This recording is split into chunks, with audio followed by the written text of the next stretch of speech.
Yetimler Vakfı olarak şu anda Adıyaman merkezdeyiz. Depremin olduğu ilk günden beri Umut Kervanı Vakfı koordinasyonuyla beraber Türkiye'nin her yerinde deprem olan bölgelerde çalışmalara başladık. Halkımızın gönderdiği yardımları dağıtıyoruz. Bize yardımda bulunan tüm hayırseverlere buradan teşekkür ediyoruz. Allah hayırlarını kabul etsin, kat kat sevaplarını versin.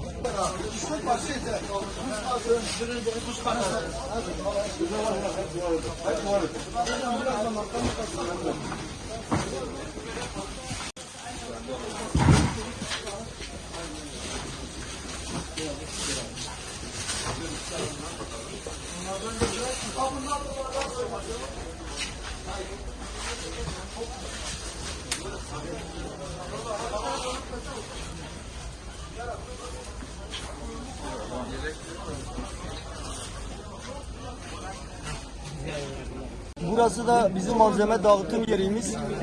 Gelen malzemeleri burada istifliyoruz, tasnif ediyoruz. Daha sonra gıda ve giyim malzemelerini buradan gelen halkımıza dağıtıyoruz.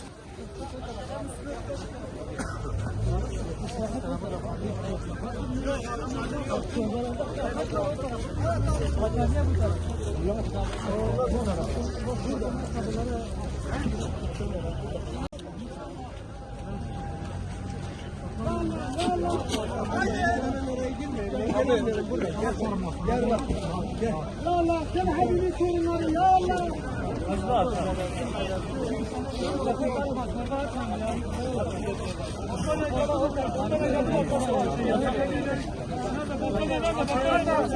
Şu anda yemek dağıtım yerindeyiz.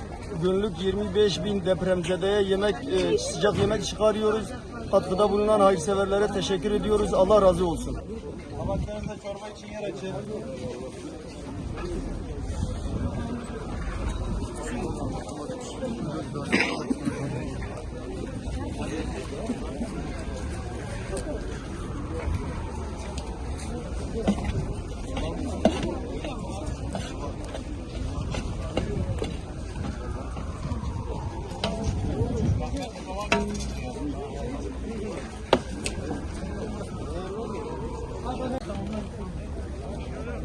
Geçmiş olsun kardeşim. Hello.